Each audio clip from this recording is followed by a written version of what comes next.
تاریخ اسلام کا 122واں لیکچر ہونے جا رہا ہے، اور آج میں نے جو عنوان منتخب کیا ہے وہ ایک اہم ترین عنوان ہے، جس کا تعلق ہم سب جانتے ہیں کہ مولانا ابوالکلام آزاد جو تاریخ ہندوستان کے اندر ایک ایسی نابغہ روزگار ہستی گزری ہے جنہوں نے تحریک آزادی کے دوران اور آزادی کے بعد ملک کی تعمیر اور ترقی میں کلیدی رول ادا کیا ہے۔ 20ویں صدی میں جو تاریخی ہستیاں منصع شہود پر وجود میں آئی ہے، ان میں مولانا ابوالکلام آزاد کی شخصیت ایک نمایاں شخصیت ہے۔ ہم اس بات سے بھی واقف ہیں کہ مولانا ابوالکلام آزاد محض ایک سیاسی رہنما نہیں تھے، بلکہ وہ ایک ممتاز عالم دین، ایک مفسر قرآن، ایک بلند پایہ ادیب، ایک شعلہ بیان مقرر اور وقت کے نباس تھے۔ انہوں نے جو کچھ حالات کی پیشین گوئی کی تھی آزادی سے پہلے اور آزادی کے بعد، اس کو ہم آج محسوس کر رہے ہیں۔ تو یہ مولانا آزاد کا بہت بڑا کارنامہ ہے کہ انہوں نے آزمائشوں کے آنے سے پہلے اور مصیبتوں کا بھی مسلمانوں پر خاص طور پر جو مصیبتیں ہم دیکھ رہے ہیں، اس کا انہوں نے اشارہ اس وقت ہی دے دیا تھا جب کہ یہ ملک ابھی آزادی کے مرحلے سے گزر رہا تھا۔ مثلاً ہم جانتے ہیں کہ مولانا آزاد نے تقسیم ملک کی بھرپور مخالفت کی، اور انہوں نے کہا کہ جو برصغیر ہے اس وقت ہندوستان کا، اس کا وہی نقشہ رہنا چاہیے، لیکن کچھ ایسی سیاسی سرگرمیاں ہوئی اور کچھ لوگ ایسے آ گئے کہ جس کی بنیاد پر ملک کا بٹوارا ہوا۔ لیکن مولانا ابوالکلام آزاد کبھی ملک کے بٹوارے کے فیور میں نہیں تھے، اور انہوں نے ہمیشہ متحدہ ہندوستان کی بات کی۔ لیکن جب ملک تقسیم ہو گیا، اس کے بعد مولانا آزاد کا یہ کارنامہ ہے کہ انہوں نے یہاں پر رہنے والے ہندوستانیوں اور خاص طور مسلمانوں کی بڑی ہمت بندھائی، اور ان کو یہ کہا کہ یہ ملک تمہارا ہے، اور دستور نے جو حقوق تم کو دیے ہیں، جو آزادیاں تم کو دی ہے، اس کا تم کو بھرپور استفادہ کرتے ہوئے اس ملک میں ایک باوقار اور باعزت زندگی تم کو گزارنی ہے۔ چنانچہ ہم جانتے ہیں کہ مولانا آزاد کے آج کا جو میرا عنوان ہے کہ مولانا ابوالکلام آزاد کے افکار کی عصری معنویت، کہ مولانا آزاد نے جو ان کے خیالات تھے، جو ان کے افکار تھے، جو انہوں نے اپنے بہت ہی مشہور ان کا رسالہ تھا الہلال اور البلاغ، اس کے اندر انہوں نے جو اپنے خیالات کا اظہار کیا، جن نظریات کو پیش کیا، آیا وہ نظریات آج بھی کوئی معنویت رکھتے ہیں یا نہیں رکھتے ہیں؟ عصری معنویت کے معنی یہی ہے۔ تو ہم دیکھتے ہیں کہ مولانا آزاد نے جو باتیں الہلال میں لکھی اور اپنے خطبات میں اس کو بیان کیا انہوں نے، اور اپنی تقاریر کے ذریعے کانگریس کے وہ سب سے کم عمر صدر گزرے ہیں، انہوں نے کانگریس کے اجلاس میں جو خطبے دیے، اس میں بھی ہم دیکھتے ہیں کہ مولانا آزاد نے جو خیالات پیش کیے تھے وہ یقیناً آج بھی بڑی اہمیت رکھتے ہیں۔ مثلاً ہم جانتے ہیں کہ مولانا آزاد کا سب سے بڑا کارنامہ یہ تھا کہ انہوں نے قومی اتحاد کو بہت زیادہ اہمیت دی ہے۔ ہندوستان جو آپ جانتے ہیں گلدستے کے مانند ہے، اور اس کے اندر ہندو بھی ہے، مسلمان بھی ہے، سکھ بھی ہے، عیسائی بھی ہے، اور اس کے علاوہ بہت سارے طبقے یہاں پر پائے جاتے ہیں۔ تو مولانا آزاد نے کہا کہ ہندوستان کی آزادی اور اس کے آزادی کے بعد اس ملک کی تعمیر کے لیے قومی اتحاد ضروری ہے، بغیر کسی مذہبی بھید بھاؤ کے اور بغیر کسی جو ہے نا فرق کے ہم سب ایک ہندوستانی ہو کر اس ملک کی ترقی میں کام کریں۔ چنانچہ مولانا آزاد کیا قومی اتحاد اور وطن دوستی، اس معاملے میں آپ جانتے ہیں کہ ان کا کوئی ہم عصر ہم کو نظر نہیں آتا ہے۔ ان کا بہت ہی مشہور خطبہ ہے جو انہوں نے کہا تھا جب کہ یہ ملک آزادی کے قریب میں تھا اور انگریز یہاں پر لڑاؤ اور حکومت کرو کی پالیسی پر گامزن تھے۔ ایسے وقت مولانا ابوالکلام آزاد نے یہ بات کہی تھی کہ اگر آسمان سے کوئی فرشتہ آئے اور یہ کہے کہ ہندوستانیوں ہم تم کو آزادی دینے کے لیے تیار ہیں، لیکن شرط یہ ہے کہ تم آپس میں ایک دوسرے سے متصادم ہو جاؤ، ہندو اور مسلمانوں میں افتراق پیدا ہو جائے، تو مولانا آزاد نے کہا تھا کہ میں اس آسمان سے آنے والے فرشتے سے یہ کہوں گا کہ کہ مجھے ایسی آزادی نہیں چاہیے جو انسانیت کو تقسیم کر دے۔ کیوں کہ ملک اگر آزاد نہیں ہوگا تو ہندوستان کا نقصان ہوگا، لیکن انسانیت اگر تقسیم ہو جائے گی تو اس سے بہت بڑا انسانیت کا نقصان ہوگا۔ تو اس سے آپ اندازہ لگا سکتے ہیں کہ مولانا آزاد قومی اتحاد کے لیے کتنے فکر مند رہتے تھے۔ وہ یہ چاہتے تھے کہ یہاں پر رہنے والا ہر طبقہ اطمینان اور سکون کی زندگی بسر کرے، اور وہ ایک سچے محب وطن تھے اور اس کے ساتھ ساتھ ایک سچے مسلمان بھی تھے۔ بہت ہی مشہور ان کا عدالت میں قول فیصل اس کو کہتے جو ہے ان کا بیان، اس کو ہم پڑھتے ہیں تو معلوم ہونا چاہیے کہ انہوں نے کہا کہ عدالت میں کہا یہ بات کہ مجھے فخر ہے اس بات کا کہ میں ہندوستانی ہوں اور میرے پیچھے ہندوستان کی وہ ساری صدیوں قدیم روایتیں ہیں جو جمہوریت، سیکولرزم، انسان دوستی وغیرہ وغیرہ۔ اس کے بعد انہوں نے کہا کہ مجھے فخر اس بات کا بھی ہے کہ میں مسلمان ہوں اور میرے پیچھے 1400 سالہ اسلام کی تاریخ ہے اور میں اسلام کے ایک جز کو بھی چھوڑنے کے لیے تیار نہیں ہوں۔ تو آج کے اس بیان کی کتنی بڑی معنویت ہے کہ ایک مسلمان کو اپنے ہندوستانی ہونے کا بھی احساس ہونا چاہیے اور اس سے بڑھ کر اس کو اپنے مسلمان ہونے کا بھی اس کے اندر احساس ہونا چاہیے۔ آج ہمارے پاس بڑے بڑے سیاسی رہنماؤں کو دیکھیے تو بعض یہ کہتے ہیں کہ صاحب ہم بس ہندوستانی ہیں، ہمارا مذہب وغیرہ کا اس پہ آپ تفصیل مت جائیے، یہ ہمارا پرائیویٹ معاملہ ہے، ہم گھر میں نماز پڑھ لیتے ہیں، ہم کچھ خیر خیرات کر لیتے ہیں، لیکن پبلک پلیس میں وہ اپنے آپ کو مسلمان کہلانے سے شرماتے ہیں۔ جتنے بڑے بڑے قائدین آپ دیکھتے ہیں آزادی کے بعد جو بڑے بڑے منصب پر پہنچے، چاہے وہ گورنر ہو، چاہے صدر جمہوریہ ہو، تو نام تو مسلمان رہتا ہے اور وہ کہتے ہیں کہ ہم مسلمان ہیں اور یقیناً نماز بھی پڑھتے ہیں، روزہ بھی رکھتے ہیں، لیکن جس طریقے سے مولانا آزاد نے انگریز کے سامنے کہا کہ مجھے فخر ہے کہ میں ہندوستانی ہوں اور مجھے اس بات کا بھی فخر ہے کہ مسلمان ہوں، اگر یہ چیز پیدا ہو جاتی مسلم قائدین میں تو آپ جانتے ہیں کہ ہندوستان میں مسلمانوں کی حالت کچھ اور ہو جاتی ہے۔ لیکن آپ دیکھتے ہیں کہ ہر ایک کوئی بات کی شکایت ہے کہ ہمارے جو قائدین سیاسی پارٹیوں میں ہوتے، سیکولر پارٹیوں میں، کانگریس میں ہونے دیجئے، بی جے پی میں ہونے دیجئے یا کمیونسٹ پارٹی میں کہیں پر بھی رہنے دیجئے، تو ان میں کے بعض تو اظہار کرتے ہیں کہ ہم مسلمان ہیں اور یقیناً ہمارا دین ہے اور ہم اس پر چلتے ہیں، لیکن اکثر کا حال یہ ہے کہ وہ جو ہے نا اپنے مذہب کے تعلق سے اپنی مسلمانیت کو ظاہر نہیں کرنا چاہتے ہیں۔ تو یہ سب سے بڑا جو ہے نا نقصان ہوتا ہے اور اس کا نقصان ملت کو ہوا ہے۔ آپ دیکھتے ہیں کہ جتنے بھی بڑے عہدے پہ پہنچے ہیں ان کو ایک کہہ دیا جاتا ہے کہ صاحب یہ بس ایک ہے، مسلمان ہیں، لیکن ان سے ہم کوئی توقع نہیں رکھ سکتے کہ کوئی مسلمانوں کے مسائل کو حل کر سکیں گے یا ان کے جو ہے نا حقوق کو جو ہے سو طلب یعنی ان کو دلا سکیں گے۔ تو یہ عصری معنویت ہے مولانا آزاد کی کہ آپ ایک طرف تو اپنے آپ کو منوائیے کہ آپ ہندوستانی ہیں اور اس دستور نے جو حقوق آپ کو دیے ہیں، جو آزادیاں آپ کو دی ہے، اس کا بھرپور استعمال کریے اور اس کے ساتھ ساتھ آپ یہ بھی کہیے کہ ہم مسلمان ہیں اور مسلمان ہونا کوئی جرم نہیں ہے، مسلمان ہونا کوئی ایسا بڑا یعنی کوئی یہ نہیں ہے کہ صاحب یہ کہنے سے آپ کی جان پہ لالے آ جائے، کیونکہ ہمارے دستور نے اور ہمارے ملک کے رہنما نے کہا کہ مسلمان اس ملک کی ایک جو ہے نا آبادی ہے، ایک دوسری بڑی اکثریت ہے، ان کے اپنے حقوق ہیں، دستور نے ان کے حقوق کا تحفظ کیا ہے باضابطہ۔ تو مولانا آزاد کا جو قول فیصل ہے اگر ہم اس کو پڑھتے ہیں تو ایسا محسوس ہوتا ہے کہ مولانا آزاد میں کی شخصیت میں حب الوطنی کے جذبے کے ساتھ ساتھ اسلامی اخوت کے بھی وہ علمبردار تھے کہ وطن سے محبت ایک طرف ہے اور ایک اسلامی اخوت ہے عالمگیر سطح پر۔ آپ جانتے ہیں کہ مسلمان جو امت واحدہ کہلاتے ہیں، ہمارا تعلق پوری دنیا کے مسلمانوں سے ہے، ہم عالمگیر امت کے ایک فرد ہیں۔ آج فلسطین میں کچھ ہو رہا ہے، ظلم اور بربریت وہاں پر ہو رہی ہے، تو ہم خاموش نہیں بیٹھ سکتے ہیں، ہم اس پر احتجاج کرنا چاہیے اور لوگ کر رہے ہیں۔ کیوں؟ اس لیے کہ ہم امت واحدہ کا تصور رکھتے ہیں۔ امریکہ میں کوئی مسلمان ہے تو وہ بھی ہمارا بھائی ہے۔ تو یہ مولانا آزاد کا نظریہ تھا کہ وہ اسلامی اخوت کے علمبردار تھے۔ وہ یہ چاہتے تھے کہ پوری دنیا کے اندر سارے مسلمان ایک امت واحدہ کے ساتھ جیے، ان کا اپنا ایک مشترکہ ایجنڈا ہو، ان کے اپنے مشترکہ جو ہے نا ایک پلیٹ فارم ہو اور اس کے ذریعے سے وہ آگے بڑھنے کی کوشش کرے۔ پھر آپ جانتے ہیں کہ مولانا آزاد نے جو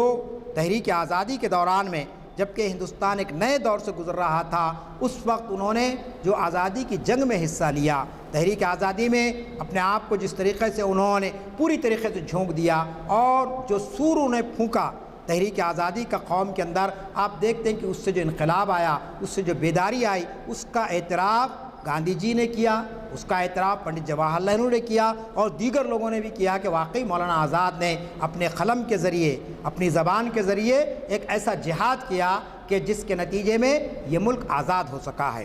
چنانچہ ان کے کئی خطبے جو پرنٹ ہو چکے ہیں ہمارے پاس، تو آپ دیکھتے ہیں کہ اس کے اندر انہوں نے کس طریقے سے انگریزوں کو للکارا اور کس طریقے سے انہوں نے ہندوستانیوں کے اندر آزادی کی روح پھونکی۔ اور یہ آزادی کی روح کو پھونکنے کے لیے لازمی چیز ہے کہ ان پر بہت سی مصیبتیں بھی آئی، بہت سی پریشانیاں آئی۔ سب سے بڑی پریشانی تو یہ کہ آپ جانتے ہیں کہ وہ احمد نگر کی جیل میں بند تھے، اور اس وقت ان کی بیوی کا انتقال ہو گیا،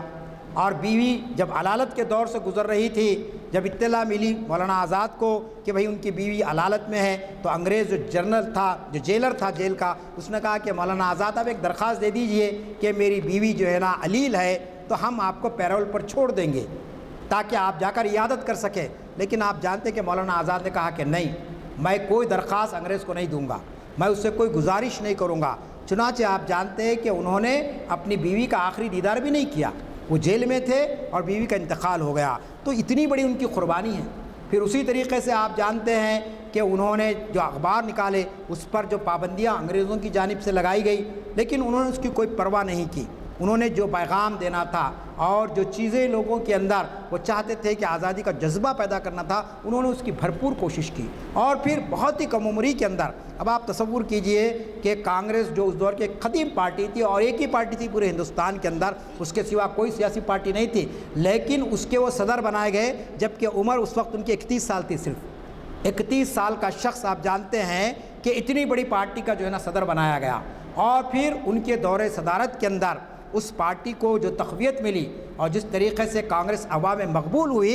اس کا سب نے اعتراف کیا ہے۔ انہوں نے کس طریقے سے پورے قائدین کو جوڑ کر رکھا ہے جگہ پر، اور کس طریقے سے عوام کو اس یعنی پارٹی سے جوڑ کر تحریک آزادی میں ایک نیا جو ہے انقلاب پیدا کرنے کی کوشش کی۔ پھر آپ جانتے ہیں کہ مولانا آزاد تو جیسا کہ میں نے کہا کہ وہ سب سے پہلے تو عالم دین تھے، وہ ایک مذہبی گھرانے میں پیدا ہوئے۔ یہ بات بچہ جانتا ہے کہ مولانا ابوالکلام آزاد کی پیدائش مکہ مکرمہ میں ہوئی، اور اس کے بعد ان کے والد ہجرت کر کے یہاں پر آئے، کلکتے میں انہوں نے قیام کیا۔ تو اس طریقے سے آپ جانتے ہیں کہ وہ عربی، فارسی اور دیگر جو زبانیں تھیں اس پر تو ان کو مہارت تھی، اور دینی علوم تو بہت زیادہ انہوں نے حاصل کیے تھے، اور وہ اپنے وقت کے بہت بڑے عالم دین بھی تھے۔ چنانچہ تحریک آزادی کے دوران جب ان کو قید کر لیا گیا اور رانچی کی جیل میں بند تھے، اس وقت ہندوستان کے 500 علماء نے یہ کہا کہ اس وقت یہی نوجوان ہے جو قوم کی قیادت کر سکتا ہے۔ چنانچہ آپ جانتے ہیں کہ ان کو جو امام الہند ہم کہتے ہیں، یہ کوئی سنی سنائی بات نہیں ہے۔ رانچی کی جیل سے جب آپ نکلے مولانا ابوالکلام آزاد، تو 500 علماء نے ان کے ہاتھ پر بیعت کی اور کہا کہ ہم آپ کو امام الہند مانتے ہیں۔ اب آپ بتائیے، تو ان کو جو امام الہند کا جو لقب دیا گیا، وہ علماء کی طرف سے ان کو یہ خطاب دیا گیا تاکہ وہ قوم کی رہبری کر سکے۔ تو وہ ایک عالم دین تھے۔ پھر انہوں نے قرآن کی تفسیر لکھی، اگرچہ ان کا مل نہیں ہو سکی، اور پھر اس کے ساتھ ساتھ صحافت کے میدان میں انہوں نے جس قسم کے اپنے ہنر کا مظاہرہ کیا، آپ ان کی تحریریں اگر پڑھیں تو ایسا محسوس ہوتا ہے کہ اس کے اندر ایک جوش، اس کے اندر ایک جذبہ پایا جاتا ہے۔ تو اس طریقے سے مولانا آزاد کی جو شخصیت تھی وہ ایک ہمہ جہتی شخصیت تھی، ملٹی ڈائمینشنل پرسنالٹی جس کو ہم کہتے ہیں، کہ اللہ تعالیٰ نے ان کے اندر ایسی کئی خصوصیات کو شامل کر دیا تھا۔ عام طور پر کیا ہوتا ہے، کوئی آدمی صحافی ہے تو وہ اچھا مقری نہیں رہتا ہے، لکھنے والا مقری نہیں بنتا ہے عام طور پر، کوئی سیاستدان ہوتا ہے تو وہ عالم دین نہیں بن سکتا ہے، کوئی شاعر ہوتا ہے تو کوئی مفسر قرآن نہیں بن سکتا ہے۔ آپ دیکھ لیجئے دنیا کے اندر، لیکن مولانا آزاد بیک وقت عالم دین بھی تھے، مفسر قرآن بھی تھے، پھر سیاسی رہنما بھی تھے، پھر بہترین ادیب اور بہترین مقرر۔ تو یہ صلاحیتیں جو اللہ تعالیٰ نے ان کو دی تھی، اس کا انہوں نے اس طریقے سے استعمال کیا کہ آپ دیکھتے ہیں کہ اپنی یعنی کم عمری کے دور میں ہی انہوں نے اپنی قیادت کو منوایا، اپنے خیالات سے لوگوں کو واقف کروایا، اور پھر اس کے بعد جب ملک آزاد ہوا تو آپ دیکھتے ہیں کہ انہوں نے اس ملک میں فرقہ وارانہ ہم آہنگی کو برقرار رکھنے کی پوری کوشش کی کہ کسی طریقے سے یہاں پر کوئی ہندو مسلم فساد نہ ہو۔ چنانچہ تقسیم ملک کے بعد جو بہت بڑا فساد ہوا تھا کلکتے میں، اس کے بعد بہت ان کا دل تڑپا، انہوں نے اس کی شکایت بھی کی گاندھی جی سے، اور گاندھی جی بھی بہت اس پر مضطرب ہوئے اور انہیں بھوک ہڑتال شروع کر دی تھی۔ تو یہ آپ کو معلوم ہے کہ وہ یہ چاہتے تھے کہ یہ ملک بڑی قربانیوں کے بعد آزاد ہوا ہے، اس کی حفاظت ہم کو کرنی ہے، اور یہاں مذہب کی بنیاد پر، فرقے کی بنیاد پر، زبان کی بنیاد پر یا علاقے کی بنیاد پر کوئی ٹکراؤ کی کیفیت پیدا نہ ہو۔ مولانا آزاد کا نظریہ یہ تھا کہ ہندوستان بمثل گلدستہ ہے۔ ان کے خطبے کے الفاظ ہے کہ ہندوستان ایک بمثل گلدستہ ہے، اس میں مختلف قسم کے پھول اس کی جاذبیت اور رنگا رنگی کو اور خوبصورتی بخشتے ہیں۔ تو انہوں نے ایک گلدستے سے مثال دی ہندوستان کی، اور آپ جانتے ہیں گلدستے کی جو خوبصورتی ہوتی ہے وہ ایک پھول سے نہیں ہوتی ہے بلکہ کئی پھولوں کا امتزاج ہونے کی وجہ سے آپ اس کو گلدستہ کہتے ہیں۔ کسی باغ کی بھی خوبصورتی کو آپ دیکھیں گے تو اس باغ کے اندر کئی قسم کے پھول ہوں، کئی قسم کے پھل ہوں تو وہ باغ کی خوبصورتی کچھ الگ ہو جاتی ہے۔ تو اسی طریقے سے مولانا آزاد نے کہا کہ ہندوستان تو ایک ایسا ملک ہے جس میں کثرت میں وحدت ہے، یہاں کئی مذاہب ہیں، کئی زبانیں ہیں، کئی علاقے کے ہیں لوگ رہتے ہیں، کئی تہذیبیں یہاں پر فروغ پائی ہے، لیکن یہ سب ایک قوم کی حیثیت رکھتے ہیں۔ چنانچہ مولانا آزاد نے اس ہندوستان کے اس رنگا رنگی کو برقرار رکھنے کے لیے، اس کی صدیوں قدیم روایات کو برقرار رکھنے کے لیے انہوں نے جو خدمات انجام دی ہے، آج اس کی بڑی معنویت ہے۔ اسی پیغام کو ہم کو عام کرنے کی ضرورت ہے۔ پھر آپ دیکھتے ہیں کہ مولانا آزاد کا جو سب سے اہم ان کا جو نظریہ تھا وہ تھا مسلک صلح کل۔ مسلک صلح کل اس کو کہتے ہیں کہ آپ اپنے نظریے پر قائم رہیے، آپ اپنے خیالات پر قائم رہیے، لیکن دوسروں کو اس پر مسلط مت کیجیے۔ دوسروں کو آپ یہ مت قائل کرانے کی کوشش کیجیے کہ میں ہی 100% صحیح ہوں، میرا ہی نظریہ صحیح ہے۔ سیاسی معاملات میں اور سماجی معاملات میں اس پہ اختلاف رائے ہو سکتا ہے۔ چنانچہ مولانا آزاد نے صلح کل کی تعلیم دی۔ صلح کل یہ ہوتا ہے کہ جس کے اندر ہر آدمی جو ہے نا اپنے اپنے نظریے پر عمل کرے، لیکن ملک کی ترقی میں، ملک کے سماجی تانے بانے کو کوئی نقصان نہ پہنچائے۔ سوسائٹی جو ہوتی ہے، سماج جو ہوتا ہے، اس کے اندر متضاد خیالات کے لوگ رہتے ہیں، مختلف الخیال لوگ رہتے ہیں۔ آپ دیکھتے ہیں کہ خاندان اگر ہے 5 افراد ہے، 5 افراد میں سے ہر ایک کی رائے الگ ہوتی ہے۔ اسی طریقے سے سماج اگر ہے تو سماج میں بھی ہر آدمی کی رائے الگ ہو سکتی ہے۔ چنانچہ مولانا آزاد نے اس بات پر توجہ دی ہے کہ صلح کل کو آپ اپنائیں اور اسی کے بنیاد پر آپ کام کریں۔ چنانچہ انہوں نے کانگریس کے صدر کی حیثیت سے اور پھر بعد میں آپ جانتے ہیں کہ ملک کے وہ پہلے وزیر تعلیم رہے، اور وزیر تعلیم کی حیثیت سے بھی انہوں نے جو سلیبس بنایا اور جو نظریہ تعلیم کو عام کرنے کی کوشش کی، اس کے اندر سب سے زیادہ انہوں نے جس چیز کو اہمیت دی ہے وہ ایک طرف تو کہ آنے والی نسلوں کے اندر بھائی چارے کی فضا قائم ہو، آنے والی نسلوں کے اندر کسی قسم کی فرقہ پرستی کا عنصر نہ پیدا ہو، اور اسی کے ساتھ ساتھ آنے والی نسلوں کے اندر سائنسی مزاج پیدا ہو۔ آپ جانتے ہیں کہ یہ مولانا آزاد کا بڑا کارنامہ ہے۔ یہ جتنے آپ IITs دیکھ رہے ہیں یہ سب مولانا آزاد نے اپنے وزیر تعلیم کے دور میں قائم کیے۔ UGC یونیورسٹی گرانٹس کمیشن جو آپ جانتے ہیں کہ یونیورسٹی کی سطح پر کام کرتا ہے، سلیبس بنانا، لیکچرز کا اپوائنٹمنٹ کرنا، ان کی تنخواہوں کو تعین کرنا وغیرہ وغیرہ سارے کام تو UGC بھی انہوں نے ہی قائم کیا تھا، اور تو یہ ان کا سائنسی مزاج تھا۔ اب آپ بتائیے ایک ایسی شخصیت جو کسی یونیورسٹی کی تعلیم یافتہ نہیں تھی، انہوں نے جو کچھ بھی تعلیم حاصل کی ان کے والد سے تعلیم حاصل کی اور مکتب میں تعلیم حاصل کی، لیکن ان کا جو دوراندیشی تھی اور ان کی جو بصارت اور جو بصیرت تھی کہ انہوں نے یہ محسوس کیا کہ ہندوستان کو اگر ترقی کرنا ہے تو سائنسی میدان میں آگے آنا پڑے گا۔ چنانچہ اس دور میں آج سے 60 سال پہلے کوئی سوچ سکتے تھے کہ کوئی ریسرچ کا ادارہ قائم کر دیا جائے، کوئی جو ہے نا آپ کے ایک ایسی یعنی سائنسدانوں کو تیار کیا جائے، اس کے لیے باضابطہ ایک بجٹ کو مقرر کیا جائے۔ تو آپ جانتے ہیں کہ آج لوگ یہ کہتے ہیں کہ ایک کامیاب وزیر تعلیم اگر کوئی تھے تو وہ مولانا ابوالکلام آزاد تھے، جبکہ ہندوستان ابھی آزاد ہوا تھا، ابھی یہاں پر تعلیم کا جو معاملہ تھا بہت ہی کم تھا، یعنی 33% لوگ یہاں پر خواندہ تھے، یعنی تھوڑی بہت یعنی پڑھنا لکھنا جانتے تھے، کوئی ماہر نہیں تھے، لیکن انہوں نے جو تعلیمی نظام کو یہاں پر رائج کیا اس کا نتیجہ یہ ہوا کہ لوگ جو ہے نا مختلف تعلیمی شعبوں کے اندر اپنی مہارت کو منوائے اور آگے بڑھتے رہے۔ پھر اسی طریقے سے مولانا آزاد نے آپ جانتے ہیں کہ خاص طور پر ہندوستان میں جو مسلمان آزادی کے بعد رہ گئے اور ملک تقسیم ہو گیا تھا، خوف کا عالم تھا، ایسے وقت مولانا آزاد نے ایک تقریر کی تھی اور انہوں نے جو جملے کہے تھے بڑی اہم جملے تھے اس کے اندر، کہ انہوں نے یہ کہا تھا کہ یہ جو دستور ہے یہ دستور تو ایک کاغذ کا ٹکڑا ہے،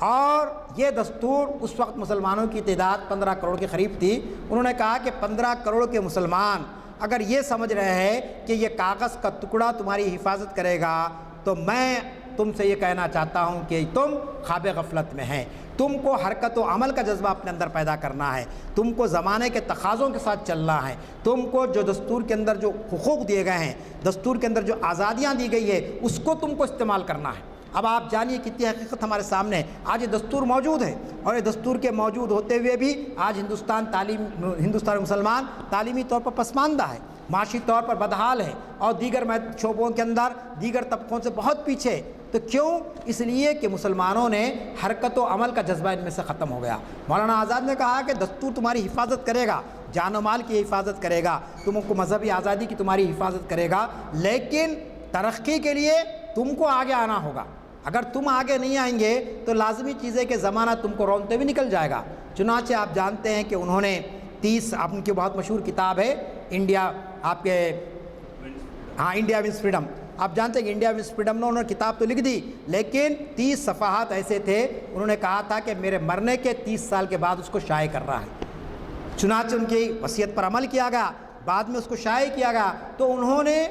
بتایا کہ آزاد ہندوستان کے بعد یہاں کس قسم کی فضا پروان چڑھی ہے, کس طریقے سے یہاں پر مسلمانوں کے لیے مسائل کھڑے کر دیے جائیں گے, اور ان حالات کے اندر مسلمانوں کو کیا کرنا چاہیے. تو اس طریقے سے آپ جانتے ہیں کہ مولانا آزاد نے ان سارے حقائق کو ہمارے سامنے رکھنے کی کوشش کی جو ایک وقت کی ضرورت تھی. اس واسطے کہا جاتا ہے کہ مولانا آزاد کے افکار کو آپ کسی زمانے کی حد تک محدود نہیں کر سکتے ہیں. آپ یہ نہیں کہہ سکتے کہ صاحب بس وہ تھے, ایک وزیر تعلیم رہے, ایک مجاہد آزادی رہے, کانگریس کے صدر رہے, اور کچھ کام انہوں نے کر لیا, اب ان کی شخصیت, ان کے کارناموں کو سننے سے کیا حاصل ہے. آپ کتاب پڑھیے, رشید الدین خان صاحب کی کتاب موجود ہے, بہت ہی کم قیمت میں قومی کونسل نے اس کو شائع کیا ہے, 100 روپے کی کتاب ہے, مولانا ابوالکلام آزاد کی شخصیت اور کارنامے. پھر خود مولانا آزاد کے خطبات جو انہوں نے تقاریر کی ہے, جو رانچی کی جیل سے نکلنے کے بعد تقریر انہوں نے کی ہے, پھر کانگریس کے صدر کی حیثیت سے جو خطبے انہوں نے دیے, وہ ساری چیزیں موجود ہیں ہمارے سامنے. اس کو پڑھنے سے ایسا محسوس ہوتا ہے کہ مولانا آزاد نے آج کے ہندوستان کے حالات کے تناظر میں باتیں کہی ہیں. مثلا آپ دیکھتے ہیں کہ آج جو ہندوستان ہے, آج کے ہندوستان میں آپ دیکھ رہے ہیں کہ فرقہ پرستی کی سیاہی کتنی چھا گئی ہے, کس قسم کی آندھیاں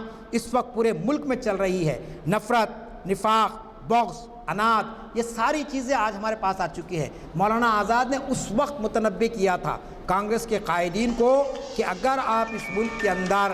آپ اس قسم سے جیسے کسی ایک فرقے کو آگے بڑھانے اور کسی دوسرے فرقے کو آپ جو ہے نا پیچھے کرنے کی کوشش کریں گے تو لازمی چیز ہے کہ اس کا بہت بڑا نقصان ہوگا. چنانچہ وہ قومی اتحاد کے لیے اور اسی طریقے سے جمہوریت کے فروغ کے لیے وہ برابر لڑتے رہے. چنانچہ جب دستور بنا اور دستور بننے کے بعد جو کچھ بھی دفعات اس کے اندر شامل ہوئی, اس کے لیے بھی انہوں نے جو ہے نا حکمرانوں سے باضابطہ اس کا مطالبہ کیا کہ جو چیز دستور میں لکھ دی گئی ہے اس کے مطابق مسلمانوں کو ان کا حصہ دیا جائے, ان کی قومی زندگی کے اندر ان کے ساتھ کسی قسم کا کوئی امتیاز نہ بڑھتا جائے. تو یہ آپ کو معلوم ہونا چاہیے کہ مولانا آزاد کا یہ کارنامہ ہے کہ ہم یہ دیکھتے ہیں کہ مولانا آزاد نے تحریک آزادی میں تو اپنا ایک غیر معمولی رول ادا کیا, لیکن آزادی کے بعد جب کہ مسلمانوں کی لیڈرشپ ختم ہو چکی تھی, یہاں پر جتنے بڑے قائدین تھے یہاں سے پاکستان جا چکے تھے,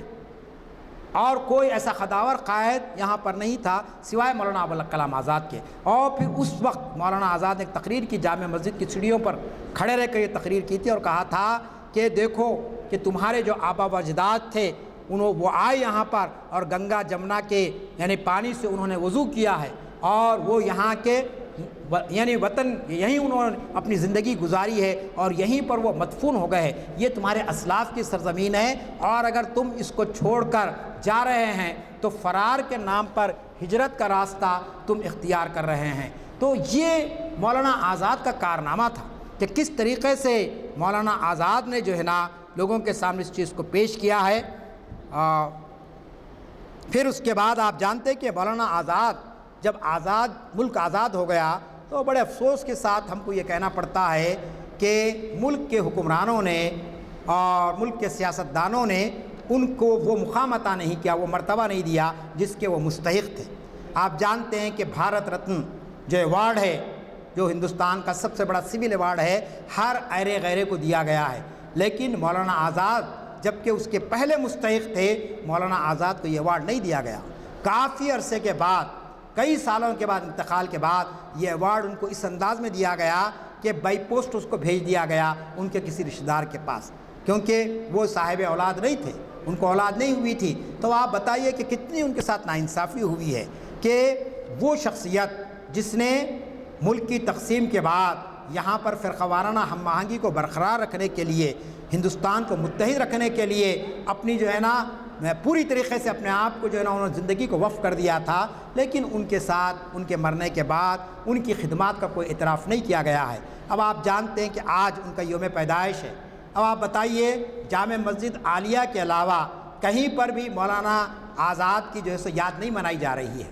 ہم بھی یہاں یاد نہیں منا رہے، ہم ان کے خدمات کو، ان کے افکار کو، آج کی کس حالت میں ضرورت اس کو ہم پیش کر رہے ہیں، کیونکہ میں یوم پیدائش منانے کا قائل نہیں ہوں، اس لیے کہ کسی بھی بڑی شخصیت کا یوم پیدائش منانا کمال نہیں ہے، اس کے پیغام کو عام کرنا کمال ہے، اس کی نصیحتوں پر عمل کرنا اہم ہے۔ چنانچہ میں نے یہ بات لکھی بھی یہاں پر کہ اگر ہم کسی عظیم شخصیت کا یوم مناتے ہیں تو اس سے کوئی فرق پڑنے والا نہیں اس شخصیت پر۔ تاریخ جانتی ہے کہ مولانا ابوالکلام آزاد کی خدمات کتنے رہے ہیں، سر سید کے خدمات کتنے رہے ہیں، علامہ اقبال کی شخصیت کتنی بڑی شخصیت ہے۔ آپ جانتے ہیں یہ 3 دن بڑے اہم ہیں ہمارے واسطے، یعنی 9، 10 اور 11۔ 9 کو علامہ اقبال کی پیدائش ہوئی، 10 کو ٹیپو سلطان کی پیدائش ہوئی، اور 11 کو آپ جانتے ہیں کہ مولانا ابوالکلام آزاد کی پیدائش ہوئی۔ ابھی اردو ہال میں ایک تقریب شروع ہونے والی ہے وہاں پر بھی، تو آپ جانتے ہیں کہ ان 3 عظیم شخصیتوں پر وہاں پر لوگوں کو موقع دیا گیا ہے۔ میں بھی انشاءاللہ وہاں پر ٹیپو سلطان کے تعلق سے کچھ اظہار خیال کروں گا، آپ حضرات بھی وہاں پر تشریف لا سکتے ہیں، اردو گھر بالکل قریب یہاں پر ہے۔ تو میں آخر میں آپ سے یہ کہنا چاہتا ہوں کہ مولانا ابوالکلام آزاد کے افکار کو اگر ہم اپنا لیں گے سارے ہندوستانی اور بالخصوص مسلمان، تو آپ دیکھیں گے کہ ہمارا حال بھی بہتر ہو سکتا ہے، مستقبل بھی بہتر ہو سکتا ہے، اور ہم آگے جا کر کام کر سکتے ہیں۔ لہٰذا ان محافل کا مقصد کیا ہے؟ ان محافل کا مقصد آپ لوگوں کو سنانا نہیں ہے، کم از کم میری حد تک، کیونکہ آپ سب تو صاحب علم ہیں، سب جانتے ہیں۔ نوجوانوں تک اس پیغام کو پہنچانے کی ضرورت ہے کہ ہمارے نوجوان جان سکے کہ ہمارے اسلاف کے کارنامے کیا ہے۔ یہ جو ریکارڈ ہو رہا ہے اس کا مقصد یہ ہے کہ یہ ریکارڈڈ کم از کم ہمارے نوجوان اس کو سن سکے، کیونکہ اب جو لوگ اپنی عمر کی ایک منزل پر پہنچ چکے ہیں ان کو سنانے سے تو تھوڑا بہت فائدہ ہوگا، لیکن اصل جو فائدہ ہونے والا ہے وہ نوجوانوں کو ہونے والا ہے۔ میری آپ سے گزارش ہے کہ آپ ان علمی مجالس کے اندر نوجوانوں کو لانے کی کوشش کیجئے۔ غلام عزدانی صاحب ہر بار اس طرف ہم کو متوجہ کرتے رہے ہیں، یہ ہماری بھی ذمہ داری، مقررین کی بھی اور سامعین کی بھی، کہ وہ مسجد عالیہ میں ہونے والے ان لیکچرز کے اندر نوجوانوں کو زیادہ راغب کر سکے، کیونکہ اب کتابیں پڑھنے کا موقع نہیں رہا لوگوں کے پاس۔ اب میں جو کچھ ایک صفحے پر لکھا ہوں یہ ایک کتاب کا نہیں ہے، یہ 4 کتابوں کا نچوڑ ہے۔ تو اس طریقے سے آپ کو معلوم ہونا چاہیے، ہم کتابیں بچے پڑھ رہے نہیں، آج کل فون پہ پورا وقت گزار رہے ہیں۔ کم از کم ایسی محفلوں میں آئیں گے تو ان کو معلوم ہوگا ہمارے اسلاف کا اس ملک کی تعمیر میں، اس ملک کی آزادی میں کتنا بڑا کارنامہ رہا ہے۔ امید ہے کہ کم از کم آئندہ مولانا ابوالکلام آزاد کی خدمات کا ہندوستانی قوم اعتراف کرے گی، اور مسلمان ان کے افکار سے، ان کے خیالات سے روشنی اور رہنمائی حاصل کریں گے۔ شکریہ بہت۔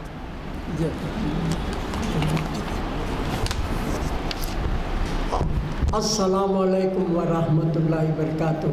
ماشاءاللہ ڈاکٹر اسلام الدین مجاہد صاحب کا لیکچر بہت ہی جامع تھا، اور اتنے کم وقت میں اتنا اچھا ایک کیپسول بنا دیا۔ حالانکہ بہت سمندر ہے ان کے اگر مطالعہ کیا جائے تو، لیکن انہوں نے بہت ہی خوبصورتی سے بہت ہی اہم نکات پر اس کا توجہ دلائی ہے، اور جو ان کا مشورہ ہے کہ نوجوانوں کے تک یہ پیغام پہنچنا چاہیے، بے شک اس کی سخت ضرورت ہے آج کل کے دور میں۔ ہم سب کو اس کی فکر کرنا چاہیے۔ اللہ تعالی ہم تمام کو فکر دے اس کی، اور کچھ ہدایت دے، کچھ نہ کچھ تجاویز ہم کو مل جائیں تو انشاءاللہ ہم اس کو روبہ لانے کی کوشش کریں گے۔ اللہ تعالیٰ آپ سے دعا ہے کہ ڈاکٹر اسلام الدین مجاہد کی عمر دراز کرے، ان کے علم میں اور ترقی عطا فرمائے، اور ہم سب کو موقع ملے کہ ان کے بار بار ان کے تقاریر کو، ان کے لیکچرز کو ہم اٹینڈ کر سکیں۔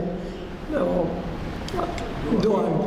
کر دیجیے۔ اللہم صل بسم اللہ الرحمن الرحیم اللہم صلی علی سیدنا محمد وعلی آل سیدنا محمد وبارک وسلم ربنا آتنا فی الدنیا حسنۃ وفی الآخرۃ حسنۃ وقنا عذاب النار وادخلنا الجنة مع الابرار یا عزیز یا غفار یا رب العالمین رب اغفر وارحم وانت خیر الراحمین اللہم ارحمہما کما ربیانی صغیرا رب اغفر لی رب اغفر لی رب اغفر لی یا الہ العالمین یا رحم الراحمین اللہ ہمیں توفیق دے ہدایت دے کہ جو سنے ہیں وہ سمجھے اس پر عمل کرے اور دوسروں کو تک پہنچانے کی اس کو ہدایت فرمائے مواقع فراہم فرمائے